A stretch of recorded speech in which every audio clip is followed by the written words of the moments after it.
ಅಭಿವೃದ್ಧಿ ಅನ್ನೋದು ಎಲ್ರಿಗೂ ಬೇಕು. ಅಭಿವೃದ್ಧಿ ಕಾಮಗಾರಿಗಳನ್ನು ನಡೆಸುವಾಗ ವೈಜ್ಞಾನಿಕವಾಗಿ ಕ್ರಮಬದ್ಧವಾಗಿ ನಿಗದಿತ ಅವಧಿಯೊಳಗೆ ನಡೆಸಬೇಕು. ಇಲ್ಲದೇ ಇದ್ದಲ್ಲಿ ಅದೇ ಅಭಿವೃದ್ಧಿಯ ಹೆಸರಿನಲ್ಲಿ ಜನಸಾಮಾನ್ಯರು ಇನ್ನಿಲ್ಲದ ಸಮಸ್ಯೆಗಳನ್ನು ಅನುಭವಿಸಬೇಕಾಗುತ್ತದೆ. ಇದಕ್ಕೆ ಉದಾಹರಣೆ ಮಂಗಳೂರಿನ ಹೃದಯ ಭಾಗವಾದ ನೆಲ್ಲಿಕಾಯಿಯ ಮಿಷನ್ ಸ್ಟ್ರೀಟ್ ರಸ್ತೆ. ಏನಿದು ಅಂತ ಕೇಳ್ತಾ ಇದ್ದೀರಾ? ಹಾಗಿದ್ರೆ ಈ ರಿಪೋರ್ಟ್ ನೋಡಿ.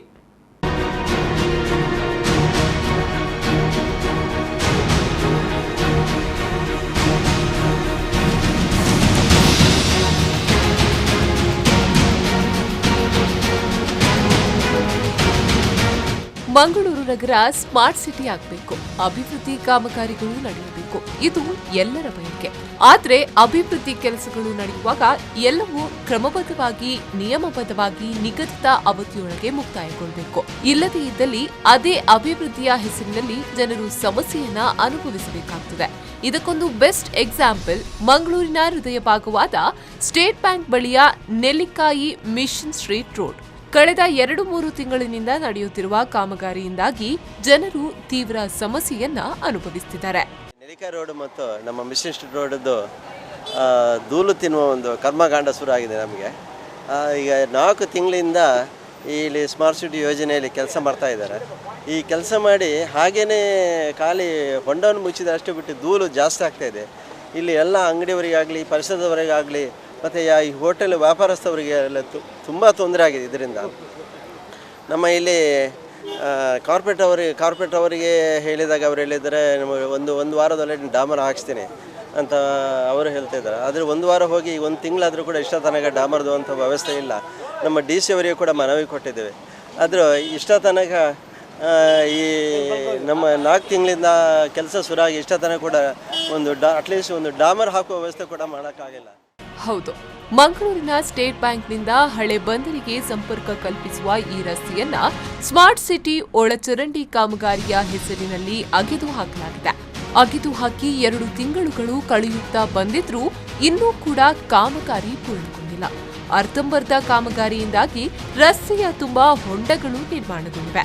ಮಾತ್ರವಲ್ಲ, ಧೂಳಿನ ಸಮಸ್ಯೆಯಿಂದ ಈ ಭಾಗದ ವ್ಯಾಪಾರಿಗಳು ಉದ್ಯಮಿಗಳು ಸಾಕಷ್ಟು ಸಮಸ್ಯೆಯನ್ನ ಅನುಭವಿಸುತ್ತಿದ್ದಾರೆ. ಧೂಳಿನಿಂದಾಗಿ ಅಸ್ತಮಾ ಮೊದಲಾದ ಉಸಿರಾಟ ಸಂಬಂಧಿ ಕಾಯಿಲೆಗಳಿಗೆ ತುತ್ತಾಗಿದ್ದಾರೆ. ತಮ್ಮ ಹೋಟೆಲ್ಗಳು, ಮೆಡಿಕಲ್ಗಳು ಎಲ್ಲದಕ್ಕೂ ಪ್ಲಾಸ್ಟಿಕ್ ಪರದೆ ಕಟ್ಟಿಕೊಂಡೇ ವ್ಯವಹಾರ ನಡೆಸಬೇಕಾದ ದುಸ್ಥಿತಿ ಈ ಭಾಗದ ಜನರಿಗೆ ಈಗ ಎದುರಾಗಿದೆ.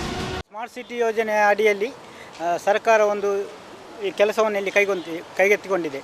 ಒಂದು 2 ತಿಂಗಳಿಂದ ಈ ಕೆಲಸ ನಡೀತಾ ಇದೆ. ಇಲ್ಲಿ ಮೊದಲು ಚರಂಡಿಯನ್ನು ಅಗೆಯಲಾಗಿದೆ. ಆ ಬಳಿಕ ಈಗ ಒಂದು ಲೈನ್ 3-4 ತಿಂಗಳಾಯಿತು. ಒಂದು ನೀರಿನ ಲೈನ್ ಕೂಡ ಇದಾಗ್ತಾ ಉಂಟು. ಭಾಳ ಮಂದಗತಿಯಲ್ಲಿ ಕೆಲಸ ಆಗ್ತಾ ಇದೆ. ನಾವು ಒಂದು 2 ವಾರ ಮೊದಲು ಇಲ್ಲಿಯ ಎಲ್ಲ ಸ್ಥಳೀಯರು ಹೋಗಿ ನಮ್ಮ ಮಾನ್ಯ ಜಿಲ್ಲಾಧಿಕಾರಿ ಅವರಿಗೆ ಮನವಿಯನ್ನು ಕೊಟ್ಟಿದ್ದೆವು. ಅವರು 1 ವಾರ ಗ್ಯಾಪಲ್ಲಿ ನಾನು ಇದಕ್ಕೆ ಡಾಂಬರವನ್ನು ವ್ಯವಸ್ಥೆ ಮಾಡ್ತೇನೆ ಅಂತ ಹೇಳಿದರು. ಈ ತನಕ ಯಾವುದೇ ರೀತಿಯಾದಂಥ ಡಾಂಬರಾದ ನಮಗೆ ಕಾಣ್ತಾ ಇಲ್ಲ. ಅಲ್ಲದೆ ಇಲ್ಲಿ 7-8 ಹೋಟೆಲ್ಗಳಿವೆ, ಜನರು ಆಹಾರ ಸೇವಿಸುವಂಥ ಹೋಟೆಲ್ಗಳಿವೆ, 2 ಪ್ರವಾಸಿ ಸ್ಥಳಗಳಿವೆ. ಜನರು ತುಂಬ ಓಡಾಡುವಂಥ ಸ್ಥಳ ಇದು.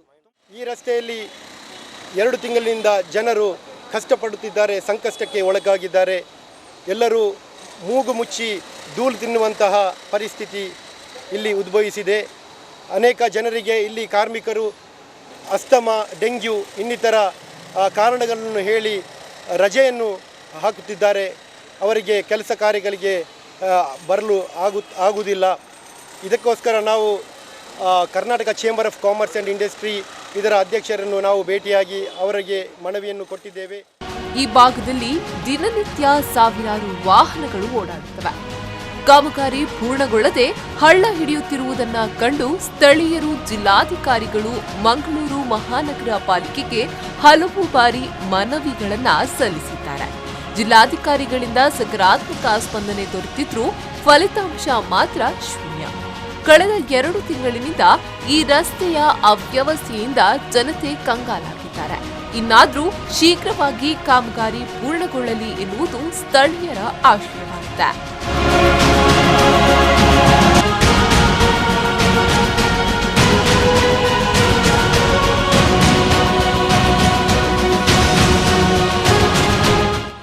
ಶರತ್ ಸಾಲ್ಯಾನ್, ವಿಪು ನ್ಯೂಸ್ 24/7 ಮಂಗಳೂರು.